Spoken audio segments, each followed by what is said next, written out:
হায় আল্লাহ, জুসগুলা glass থেকে উঠে যাচ্ছে কেন? না, ঠিক আছে। আসসালামু আলাইকুম। যা গরম পড়েছে, এখন এমন ঠান্ডা ঠান্ডা প্রাণ জোড়ানো ড্রিঙ্কস পেলে মনটাই ভালো হয়ে যায়, তাই না? মাত্র 3টি উপকরণ দিয়ে 5 মিনিটেই এটি আপনিও ঘরেই তৈরি করে নিতে পারবেন।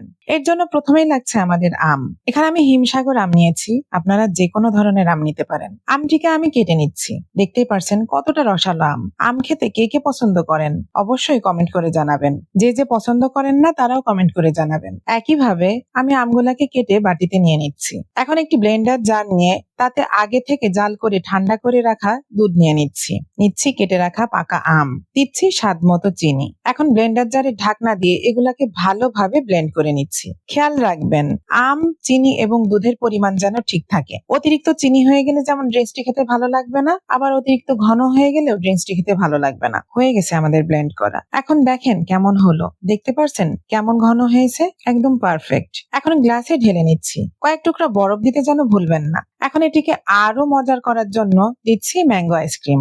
ড্রিঙ্কসটিকে ঠান্ডা করার আগে বাচ্চাকে ঠান্ডা করে নিই। সে কখন থেকে আইসক্রিম খাওয়ার জন্য পাশে দাঁড়িয়ে আছে। এখন গ্লাসে আমি একটু আইসক্রিম দিচ্ছি। এখন সাথে দিচ্ছি কিছু ড্রাই ফ্রুটস এবং চেরি। এই তো তৈরি হয়ে গেল আমাদের মন প্রাণ ঠান্ডা করা ম্যাঙ্গো মিল্কশেক। খেতে কিন্তু অসাধারণ হয়েছে। রেসিপিটি ভালো লাগলে অবশ্যই লাইক, কমেন্ট, শেয়ার করতে ভুলবেন না। আজ এখানে শেষ করছি। ধন্যবাদ।